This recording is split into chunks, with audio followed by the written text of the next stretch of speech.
Capítulo 5, eu quero falar uma palavra. As mensagens, elas estão brotando muito assim, do meu particular com meus filhos e às vezes com a minha esposa.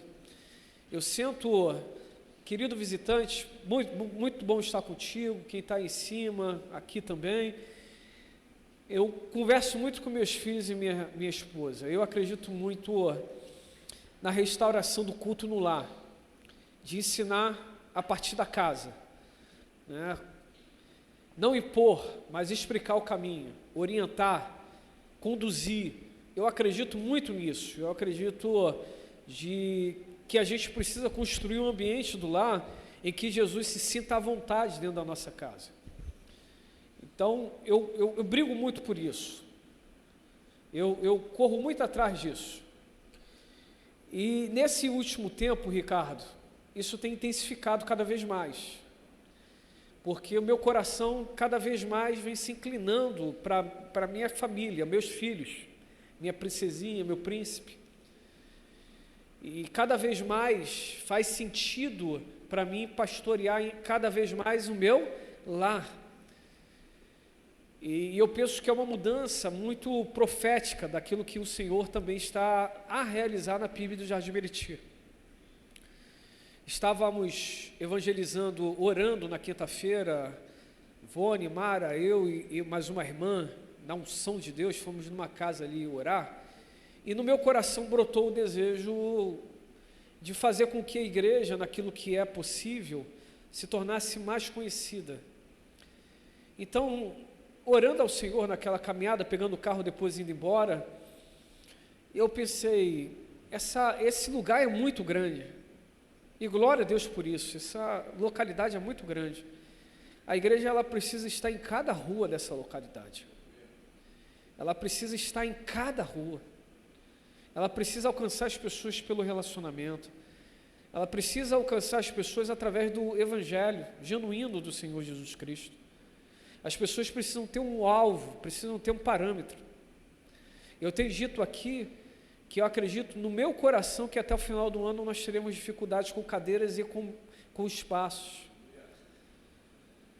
E eu acredito de verdade nisso. Eu não acredito que o que Deus está fazendo, eu não tenho crises, com números, diante de Deus, eu não tenho crise. Eu sei que número não é qualidade, mas o que tem qualidade cresce. O que é saudável cresce. Tem gente que tem fobia por número. Quando começa a crescer alguma coisa, não, tem alguma coisa errada. Não tem essa fobia. Porque o que é saudável, cresce naturalmente. O corpo, quando está saudável, ele cresce, ele se desenvolve. E o próprio Paulo falou isso. Quando o corpo está saudável, ele vai crescendo naturalmente. Então, como visão, eu penso que a questão de mostrar para a igreja a importância de fazer da sua casa uma igreja, ela é importante, ela precisa ser retomada. A igreja institucional, esse tempo que aqui estamos, não supre a necessidade de adoração ao Senhor, que todos nós temos. Há de convir que nós passamos um tempo pequeno neste lugar. Nós passamos 2 horas, talvez somada às horas de celebrações durante a semana e fim de semana, talvez passemos aqui 6 horas. É bem verdade que um pouquinho mais, que o povo acaba o culto, continua aí fora. Mas em culto, são 6 horas de uma semana inteira.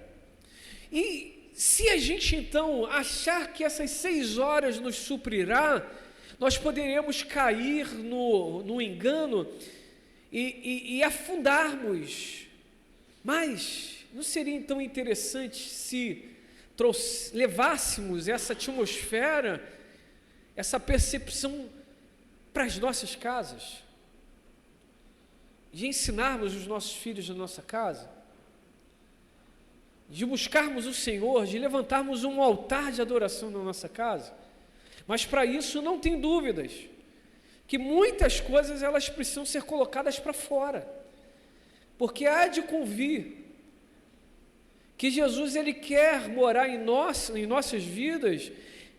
Eu digo não a Bíblia, digo eu. Ele quer também se fazer presente no nosso lar. Mas nós que precisamos zelar, cuidar para que a atmosfera, o ambiente seja tão saudável, tão pontual, que o Senhor tenha prazer de estar em nossas casas. E como isso vai acontecer quando quem mora na casa passa a ter prazer? Porque há de convir que em muitas realidades tem pessoas que estão na mesma casa, mas já não têm mais prazer de estarem nas suas próprias casas. Porque existem N situações que estão acontecendo. Então, essa mensagem, ela brotou de mais uma conversa, de mais um feedback, de mais uma orientação, de mais uma direção. E eu quero, nessa noite, pontuar aqui algumas coisas que brotaram no meu coração a partir dessa devocional. Mateus capítulo 5, do versículo 40 ao 41, fala aqui de um contexto muito bom, e eu quero ler com vocês, e eu vou entrar no contexto e já vou começar a aplicar essa mensagem. Mateus capítulo 5, bota na versão King James para mim, por favor. Mateus capítulo 5, versículos de número 40 ao 41. Quem está sem Bíblia pode olhar aí na tela. Quem não enxerga de longe mesmo com óculos, como eu estou, aí pede para alguém estar do teu lado para emprestar um pouco a Bíblia e leia aí. Se você tem a Bíblia no smartphone, eu prefiro a Bíblia de papel, mas se você não tem, pega o seu smartphone também para ler, tá certo? O que importa é que você leia. Diz assim: e se alguém quiser, desculpa, eu falei Mateus, é Marcos, me desculpa, Vitão, eu que te fiz errar, tá bom?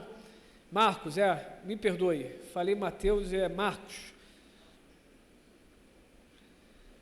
Marcos capítulo 5, versículos de número 40 ao 41 diz: e todos ali menosprezaram o juízo feito por Jesus.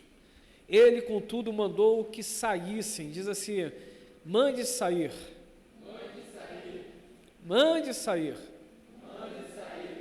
Chamou para perto de si o pai e a mãe da criança, bem como os discípulos que estavam em sua companhia, e adentrou o recinto onde jazia a criança. Então, pegando na mão da menina, ordenou em aramaico, Talita koum, que aí em algumas versões está Talita cumim, que significa filhinha. Interessante isso, né? Ele podia falar criança. A versão King James eu gosto por isso, e outras versões falam menina, mas na versão King James fala assim, filhinha. Eu te ordeno, levanta-te.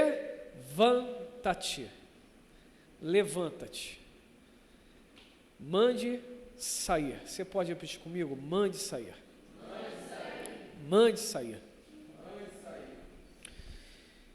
Essa é uma das passagens mais marcantes, pelo menos o meu coração se inclina para essa percepção, porque inicia com Jesus libertando um rapaz que está ali possesso por espíritos malignos, e Jesus completa a obra na vida, segundo Marcos, na vida desse rapaz de uma forma tão extraordinária, que a partir da vida, da transformação que Jesus realizou naquele rapaz, muitas outras pessoas foram alcançadas pelo Evangelho. Mas algumas coisas saltam no texto, quando nós lemos essa passagem, como pregamos há 2 semanas atrás, que os comerciantes da época não ficaram felizes, satisfeitos, não celebraram a libertação daquele rapaz, porque o preço pela libertação daquele rapaz foi a derrocada do negócio de muitos daqueles comerciantes, porque aquela cidade, alguns comerciantes daquela cidade tinham na criação dos porcos a sua fonte de lucro, e de alguma forma nós percebemos que eles queriam uma palavra de restauração desde que não tirasse nada deles. E o que me parece que, dentre muitas coisas que o texto vai nos mostrando, é que o Senhor, quando age, às vezes arranca coisas preciosas do nosso coração, das nossas vidas, para que nós possamos receber o impacto. Tem pessoas que vêm até o Senhor por bem, e tem outras que vão lá reclamar porque perderam porcos, mas mesmo assim iniciam um contato com Jesus. Mesmo assim, iniciam uma conversa com Jesus. E não tem nada mais especial na Bíblia no que se refere à conversa do que relacionamento. Um dia, o Instituto Billy Graham fez uma apuração de como as pessoas se convertiam. E, para a surpresa de muitas pessoas, de um número grandioso de pessoas que se converteram, a maioria das pessoas falaram que encontraram, ou melhor, ouviram de Jesus e reconheceram Jesus quando elas se relacionaram com pessoas que pareciam com Jesus. A pregação tem um ponto extraordinário. Várias pessoas acabam sendo alcançadas pela pregação, mas o número de pessoas que são alcançadas por bons relacionamentos com pessoas que se parecem com Jesus é infinitamente maior, porque as pessoas estão numa fase que elas não querem ouvir aquilo que elas não atestam com os olhos delas. Por isso digo eu, e não o Senhor, a pregação que o mundo quer, olha só, eu vou errar, mas de propósito, a pregação que o mundo quer ouvir é a sua vida. Eles querem ouvir através dos olhos, eles querem ouvir através do testemunho genuíno que você está dando no seu dia a dia. Por isso que aquilo que Jesus começou naquela cidade, ele estava certo de que não iria terminar, e de fato não terminou. Jesus só queria alcançar um improvável, uma pessoa que ninguém dizia nada, que daria nada, mas Jesus vai naquele lugar, porque Jesus queria encontrar esse rapaz. Um dia ouvi sobre a igreja do Recreio, Batista do Recreio, pastor Vander, não, mas quando foi lá, esqueci agora o nome dele, fomos lá, Celinha, na PIB do Recreio, e ele foi falar no seminário da Pavuna, quando existia. E ele falou que a transformação da PIB do Recreio, que cresceu, deu aquele boom, começou através de um rapaz que tinha um conhecimento absurdo no Recreio dos Bandeirantes. E era um local muito difícil de ser alcançado, alguns anos atrás, porque as pessoas que moravam lá entendiam que não precisavam de Deus. E os que estavam lá também seguiam muito uma outra religião. E eles orando, um dia alguém que tinha um peso absurdo entre o empresariado, entre a associação do Recreio, que tinha muitas coisas no Recreio, então tinha um relacionamento absurdo com muita gente. Aquelas pessoas que eram donas de metade de negócio e depois loteavam e iam vendendo. Uma situação aconteceu e ele foi alcançado pelo Evangelho da graça de Deus. E o pastor Wander falou que, através daquele único homem, de um domingo para o outro, a igreja começou a receber visitante, e a igreja nunca mais parou de crescer, por causa de uma pessoa alcançada. Por causa de uma pessoa alcançada. Jesus foi lá e pregou o Evangelho. Esse rapaz foi alcançado. Jesus foi convidado a se retirar daquela cidade, mas alguém transformado ficou. Aquele que o reconheciam como um homem fera ficou, e o testemunho estava pela vida dele. As pessoas sabiam que ele era alguém lunático, alguém que rebentava as correntes que tentavam amarrá-lo. Era alguém que vivia entre os animais, mas agora estava de banho tomado, agora estava conversando, agora estava se alimentando. há de convir que às vezes a gente desiste com muita facilidade de pessoas. Nós desistimos com facilidade de pessoas que, ao nosso ver, se mostram irrecuperáveis. Mas Jesus nos mostra que não existe ninguém irrecuperável para Ele.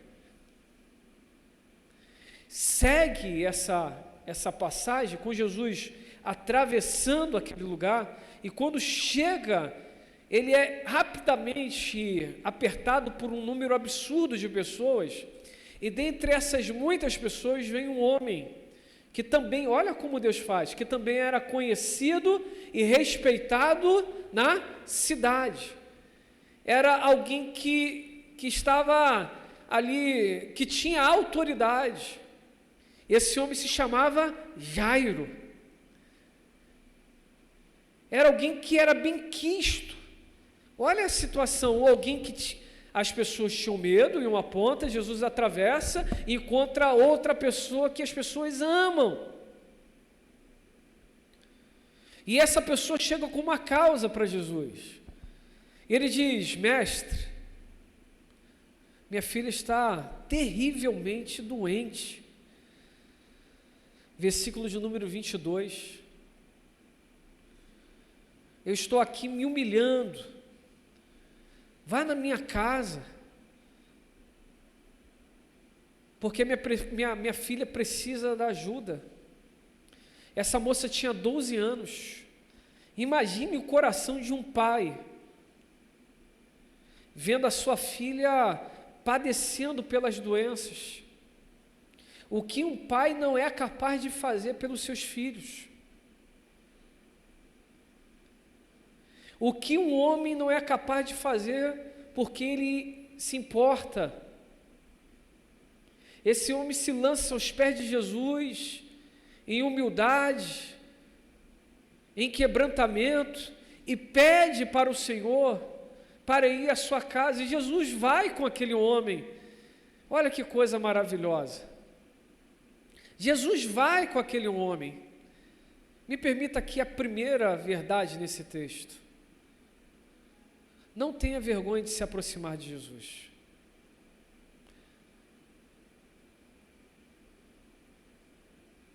Às vezes a gente espera muito o Senhor, quando na verdade deveríamos tomar o primeiro passo. Mas se Deus quiser, Deus quer. Toma o primeiro passo. Toma o primeiro passo. Esse homem foi, porque o que estava no coração dele era extremamente importante. E quando ele ouviu, o Senhor Jesus ouviu o clamor daquele homem, Jesus se moveu e foi com aquele homem. Aquele homem foi sozinho até Jesus, provavelmente. Tinha alguns servos, mas eu digo no sentido de caminhada sem solução. Mas ele consegue falar: Jesus, vem comigo, e Jesus vai com ele. Já parou para pensar que talvez o que o Senhor está esperando é você convidar para ir para a sua casa? De repente você pode estar dizendo assim: mas está tudo cheio de problema lá. Quem sabe o Senhor não quer ouvir dos seus lábios: Senhor, estou com uma situação lá quase de morte. Jesus consegue ser pastor para uma multidão, mas ele também consegue ser pastor para o indivíduo. Eu tenho dificuldade disso. Aí que eu aprendo com Augusto Cury. Só Jesus para ser Jesus. Quem concorda comigo? Só Jesus para ser Jesus. Jesus é Jesus. Quem é Jesus? Jesus é Jesus. Ponto. A atenção que ele dá para uma multidão, ele consegue dar para uma pessoa. É como se o Senhor estivesse querendo mostrar que, apesar de estar cercado pela multidão, ele também está antenado aos sentimentos e às pressões individuais que cada pessoa estava vivendo. ele é capaz de parar um sermão para dar atenção a uma pessoa que é descida por uma corda no meio da sala onde ele estava falando. E Jesus vai caminhando, e a multidão atrás de Jesus. E nesse meio caminho, porque apesar de Jesus estar indo para a casa daquela pessoa, o Senhor continua trabalhando. E uma mulher que estava ali com muitas dificuldades, assim como uma menina tinha 12 anos, existia uma mulher que por 12 anos estava vivendo com uma enfermidade. E essa mulher entende que ao tocar nas vestes de Jesus, ela seria curada. E mesmo sem Jesus conhecê-la, mesmo sem Jesus falar com ela, mesmo sem ela se dobrar aos pés de Jesus como Jairo fez, mas pelo simples ato de tocar na orla do manto de Jesus, ela é curada. Nos mostra cada vez mais que Jesus está sempre pronto para nos abençoar. E às vezes nós procuramos tantas pessoas, mas não procuramos Jesus. Jesus não está com tempo para falar comigo. Jesus nos mostra, então toca nas vestes. Toca nas vestes. Mas sabe qual mais uma coisa linda nesse texto? É que aquela mulher toca nas vestes e Jesus não deixa uma situação passar desapercebida. Ele para. Jesus não menospreza a situação daquela mulher porque tem uma outra situação. Só Jesus é Jesus, não tem jeito. E ele para. Alguém me tocou. Os sabichões, discípulos. Mestre, olha a multidão. Não tem os discípulos que acham que sabem tudo? Não tem? Eu já fui assim, ainda sou. Às vezes eu tenho que frear o meu ímpeto. Um dia um pastor foi conversar comigo sobre uma pessoa. Aí eu falei para o pastor, pastor, já tem a solução para o senhor. A pessoa é serva de Deus. Basta sentar com a pessoa que ela vai se quebrantar. Aí a pessoa que, esse pastor é um grande mentor. Aí, se ele estiver ouvindo, ele sabe o que eu estou falando dele. Ele virou para mim por telefone e falou, jovem pastor Diego. Aí eu calei a boca. Ele falou assim, eu estou conversando contigo como colega de ministério, mas fica tranquilo, eu sei ser pastor.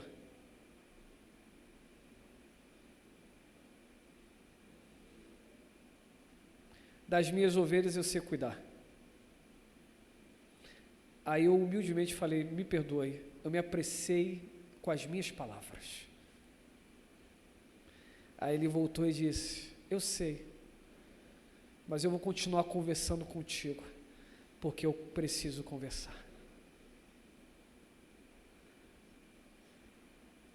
Depois daquele dia eu parei, hoje em dia eu sofro de ficar calado, mas não porque eu me apressei com as minhas palavras.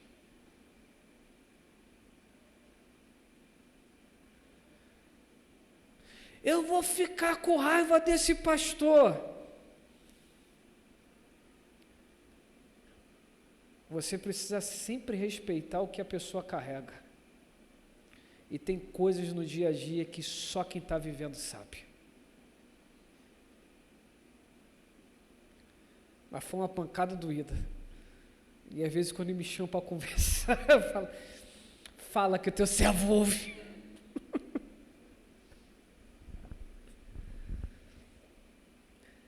Jesus, para.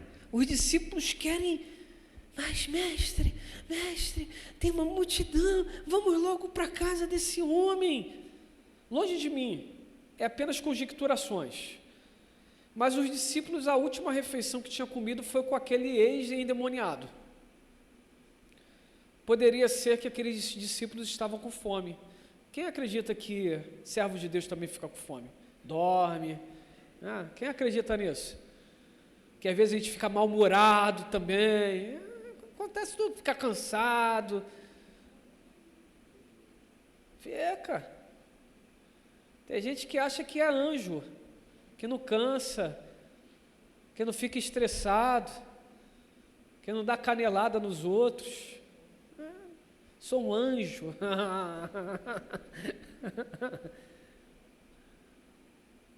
Pode ser que os discípulos tivessem Jesus. Vamos ir logo, Jesus.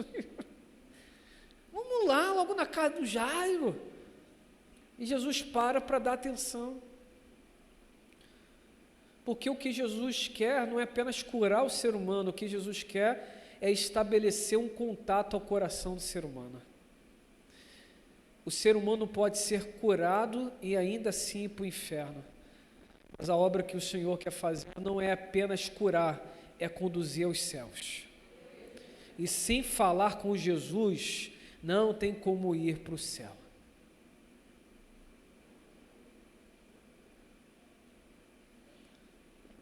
O que Jesus quer é marcar a vida de seres humanos, estabelecendo conversa, contato. Você tem valor. Tem uma música antiga que os mais novos não sabem cantar. Foi cantar domingo passado umas músicas antigas, todo mundo ficou assim. Fui cantar aqui aquela, vai ver. Que bom é estar em tua presença, contemplando a formosura da tua majestade. Galera aqui atrás ficou. Eu senti que não sabiam. Tudo worship. Tem uma música antiga, adolescente, que a gente cantava assim: você tem um valor, o Espírito Santo se move em você. Essa aí vocês conhecem mais, né? Morada regravou essa, por acaso? Essa não, né? Então veja, Jesus valoriza cada ser humano. Jesus te trouxe nesse lugar. Ele quer curar o seu corpo. Ele quer curar a sua alma. Mas Ele quer estabelecer um relacionamento com você. Porque não vai adiantar você ser curado e nunca mais se voltar ao Senhor Jesus. Ele quer te conduzir aos céus. Ele quer restaurar a sua vida completamente. Pode ser que a sua enfermidade te fez ir até o Cristo e tocar nas vestes dele, mas Ele não quer que você só tenha a experiência da cura. Ele quer que você seja completamente restaurado, e só tem como acontecer isso se você tiver uma boa conversa com o Senhor Jesus.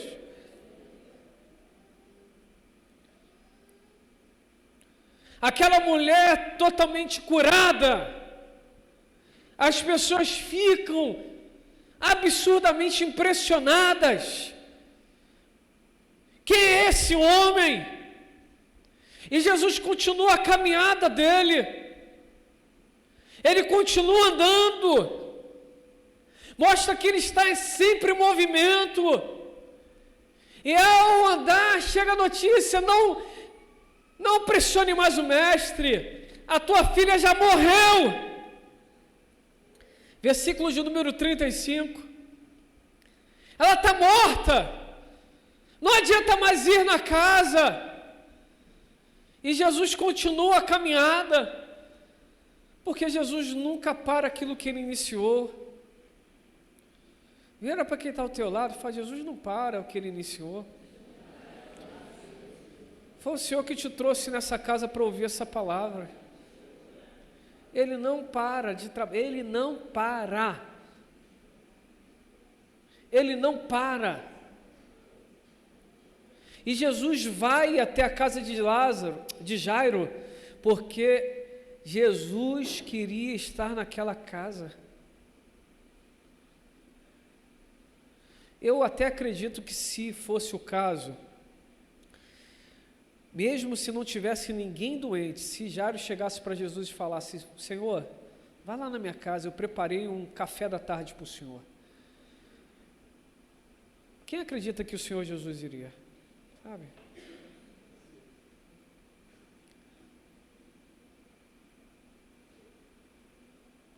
E Jesus vai, porque Jesus tem prazer de estar na casa daqueles que o procuram.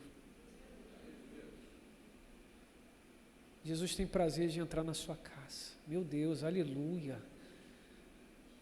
Meu Deus, aleluia, aleluia.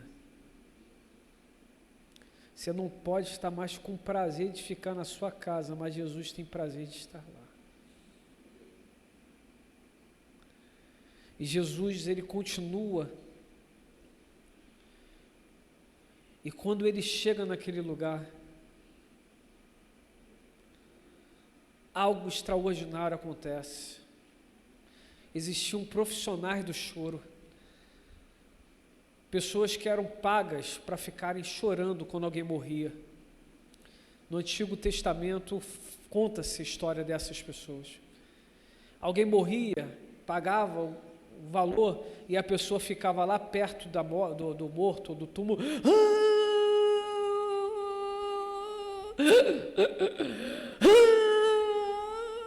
Haja choro. E tem que ficar com o nariz entupido também, porque se não ficar não vale a pena. E Jesus chega e fala: a criança não está morta, ela apenas está dormindo. É engraçado que quando o Senhor começa a mexer naquilo que nós temos como algo especial, como algo que é fonte de lucro, como algo que teoricamente nos traz vida, sentido, a gente fica brabinho. Já reparou isso? Aqueles comerciantes dos porcos botaram Jesus porque o Senhor permitiu que demônios entrassem nos porcos, e os demônios lançaram os porcos pelo abismo. E aí Jesus chega naquela casa e fala: a criança não está morta, ela está dormindo. Quem recebia falou: não! Versículo de número 40 diz: e elas menosprezaram. Coloca na versão NVI para mim, Gugu, por favor, na versão NVI.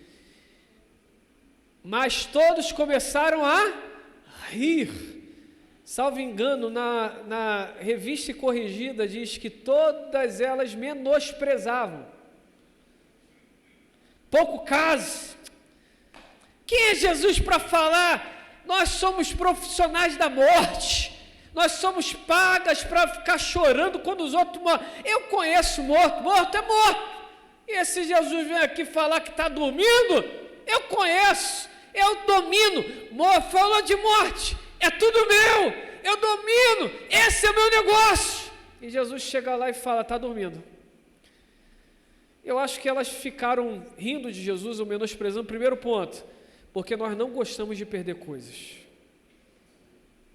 Mas Jesus nos mostra que para andar com Ele, nós temos que negar a nós mesmos, perder coisas, tomar a cruz, se esforçar e seguir obediência. Tem coisas que nós vamos perder para ganhar Jesus. Pode ser que, primeiro ponto, elas menosprezaram porque elas sabiam. Vai que Jesus deu uma de ressuscitar todo mundo. Como a gente vai ganhar o nosso rico dinheirinho? Acabou o negócio, faliu a empresa. É interessante que o amor ao dinheiro, como você pregou muito tempo atrás, eu não tenho crise de ter dinheiro, só não posso ter amor ao dinheiro, é verdade. O amor, Calianda pregou aqui no culto financeiro, conforme a orientação apostólica. Eu gostei da frase que ela citou, estava lá em cima ouvindo. O amor ao dinheiro é a raiz de todo. Existem pessoas que não têm amor ao dinheiro, mas têm amor a tantas outras coisas. Eu já conversei com casais que falaram assim, eu não posso ir para a igreja hoje, porque eu tenho que ficar com minha esposa. Aí eu falei, diante de Deus, eu falei alguns anos atrás, eu falei, mas quem te deu a esposa não foi o Senhor? Vocês não são um casal cristão? Somos. Então, filho, onde Jesus vai atrapalhar o seu relacionamento? Não estou entendendo. Se casaram no Senhor, permaneçam no Senhor.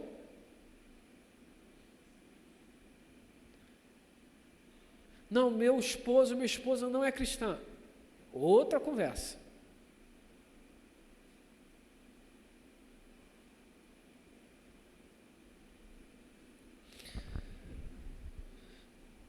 Casais, tem fases do nosso casamento que nós só permanecemos casados porque nós amamos.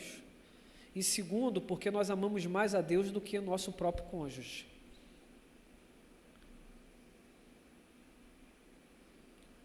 Porque quando chega naquele nível que o amor parece que a gente fala, mas eu amo mais a Deus do que ao meu cônjuge. E a gente experimenta o milagre da restauração.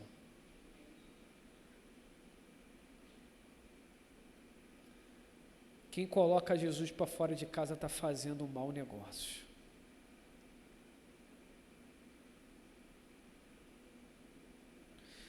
Jesus vai até aquela casa e expõe as fragilidades de muitos corações.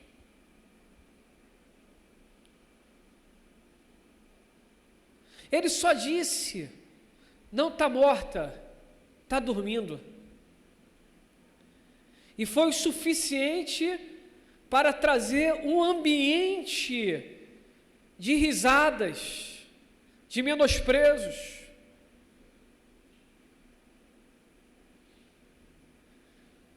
Mas aí outra coisa que o Senhor nos ensina, que eu vou concluindo. Jesus chega naquela casa, e Jesus podia ressuscitar aquela menina, mas Ele nos ensina que existem alguns milagres que só vão acontecer depois que nós mandamos sair. Sair o quê? Aqueles que estão, ou aquelas situações que estão trazendo um ambiente pesado. Jesus diz, tira todas essas aí que estão fazendo isso. E aqueles que foram juntos? Porque tem gente que não, às vezes não tem nada a ver, sabe? Mas basta uma palavra ser direcionada, aí vai junto. Não, é isso aqui. Jesus fala, tira todo mundo. Porque se não tiver na mesma linha de pensamento, vai dar problema. E quem fica na casa? O pai, a mãe, a menina morta e os discípulos. Jesus ensina que tem certas coisas que nós precisamos colocar para fora para podermos viver milagres.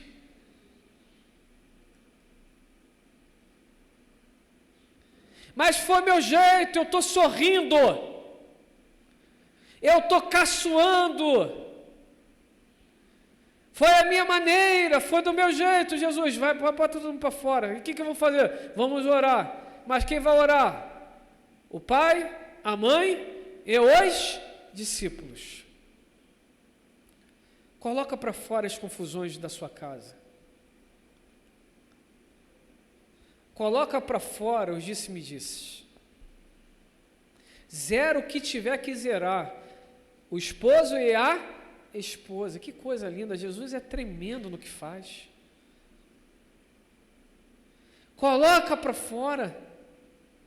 Manda sair. Chega com a notificação de despejo para os capetas que estão criando situações, confusões. Só lança fora, só manda sair. Jesus traz os discípulos e fala, estão entendendo isso, discípulos? Estamos. Então, discípulos, agora vamos orar. Jesus podia ter realizado aquele milagre, Mas Ele está nos ensinando isso. Consolida, traz para perto quem está crendo, toma, se levante com autoridade e diz: sai daqui aquilo que não agrada ao Senhor. Vai para fora, aqui não é o teu lugar. Você está se antecipando, chorando, lamuriando a uma situação que ainda não foi colocado o ponto final. O que você está querendo desenvolver? E Jesus nos ensina. Já manda sair. Manda sair. Mas eu já paguei por essas que estão se lamentando. Melhor perder para ganhar. Ter negócios mal feitos, desfaz. Melhor perder para ganhar. Tem alianças feitas erradas, é melhor perder para ganhar. Tem namoro que não é do Senhor, é melhor perder para ganhar. Tem noivado que já está dando confusão antes de casar, perca para ganhar.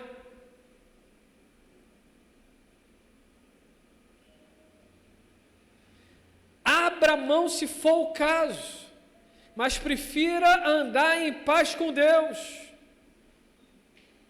E o Senhor nos ensina, e esse último ponto,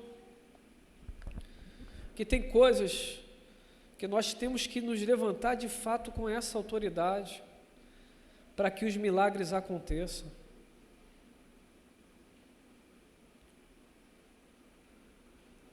Se levante com autoridade.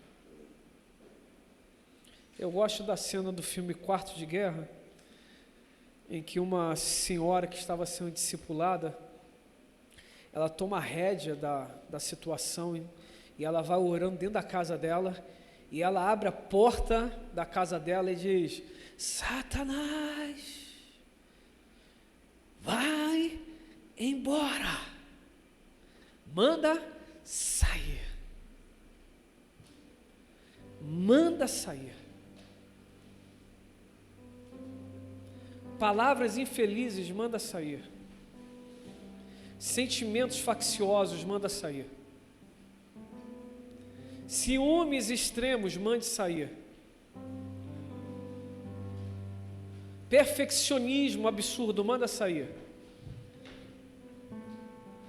Achismos, manda sair. Precisamos ter um coração ensinável. Manda sair. Identificou que não agrada ao Senhor, manda sair. Porque quando aquilo vai embora, o milagre começa a se manifestar. Talvez você esteja pensando: a menina ressuscitou, que grande milagre. Hoje eu estou muito inspirado, como eu falei, as últimas pregações são de conversas na minha casa, irmã Isabel. Eu estou tão inspirado em acreditar que o maior milagre não foi a menina ter ressuscitado.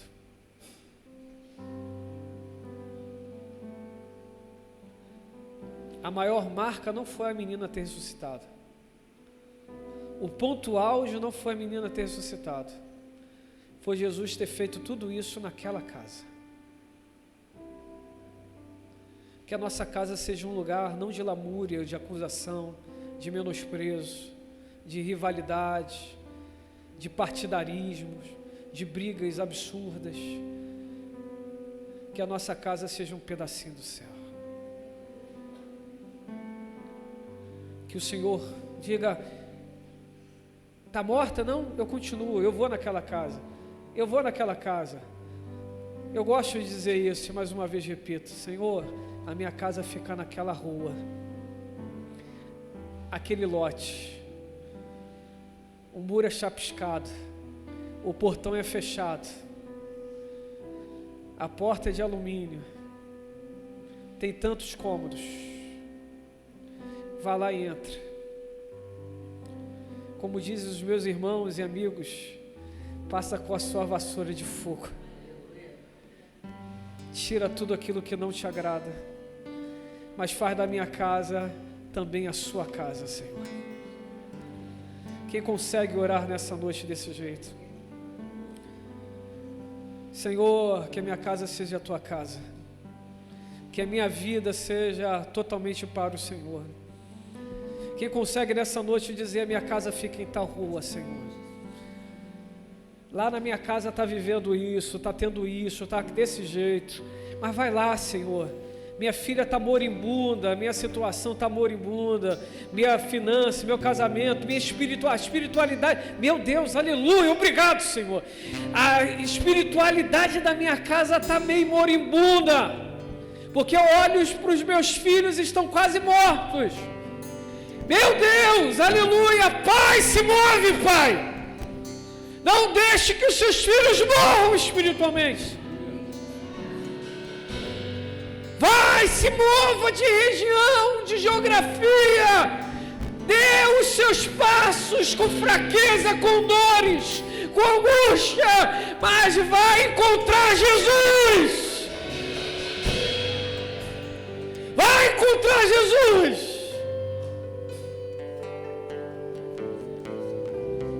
Meu casamento está assim, vai ter com Jesus.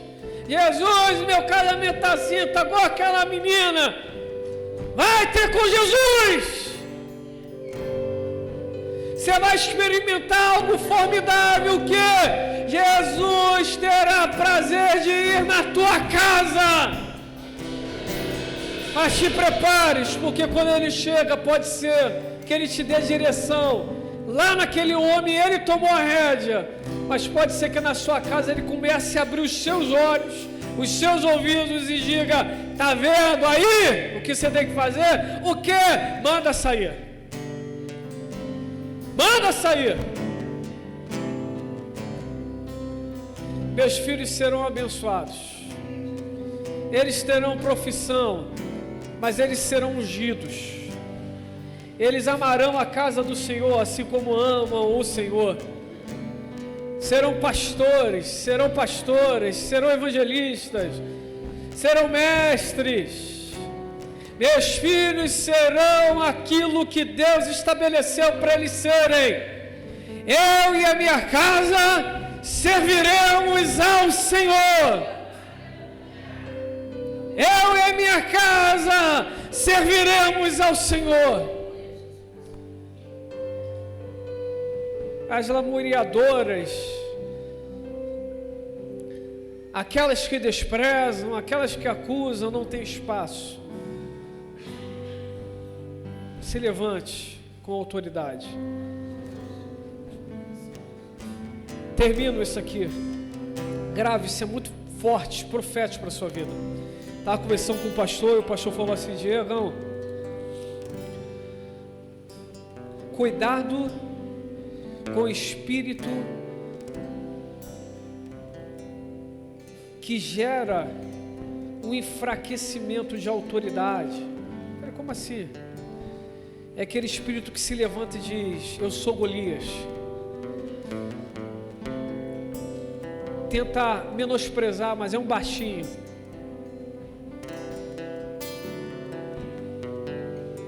Vira para quem está ao teu lado e fala: você tem uma funda e você tem pedras. E você precisa se levantar na autoridade do nome do Senhor. Você precisa se levantar na autoridade do nome do Senhor. Você precisa. Sou grandão. Maior é o Senhor. Se levanta na autoridade do Senhor. Na autoridade do Senhor. Fique sobre os teus pés se você pode. Vamos cantar essa canção que faz muito sentido ao que foi pregado. Em seguida eu quero orar para terminar.